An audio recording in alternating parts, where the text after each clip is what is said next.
မင်္ဂလာပါချစ်တို့ရဲ့ဒီဗီဒီယိုဖိုင်ကိုအစားဆုံးကြည့်ပါနော်မိသားစုတွေကလေးထိန်းတဲ့လူတွေပေါ့နော်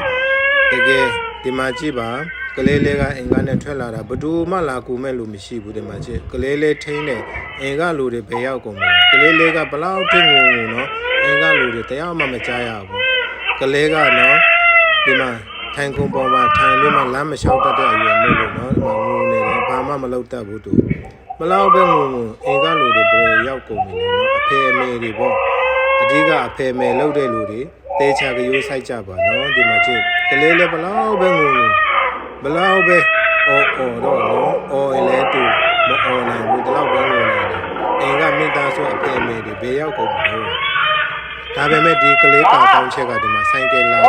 မောင်းတဲ့လူတယောက်လာတော့သူ့ကိုကိုညီလိုက်တယ်သူစကာကောင်းတယ်ကလေးလေးကရကာကောင်းတယ်နော်ဒီမှာဆိုင်ကယ်မောင်းတဲ့လူကလည်းလမ်းသွားလမ်းတယောက်ကလည်းအရာသဘောကောင်းတဲ့လူတယောက်တွေ့တော့နော်သူ့ရဲ့ကာကောင်းခြင်းအကုန်လုံးအဆင်ပြေတယ်သူလှုပ်ပေးတာတော့မှအိမ်မိသားစုဘယ်ရောက်ကုန်ပြီလဲမရှိဘူးအိမ်ထက်ထိလိုက်ပြတယ်နော်ဒီဗီဒီယိုဖိုင်ကိုကြည့်ပြီးမှ comment လေးတွေရေးပေးပါနော်မိတ်ဆွေနော်အားလုံးကိုကျေးဇူးတင်တယ်နော်ဒီဗီဒီယိုကမိသားစုအတွက်အရာအသုံးဝင်တဲ့ဗီဒီယိုဖိုင်ဟုတ်တယ်ဒီကောင်လေးအရာကိုမြင်တတ်တဲ့ထဲမှာကလေးလေးအဆင်ပြေတယ် Thank you နော် see you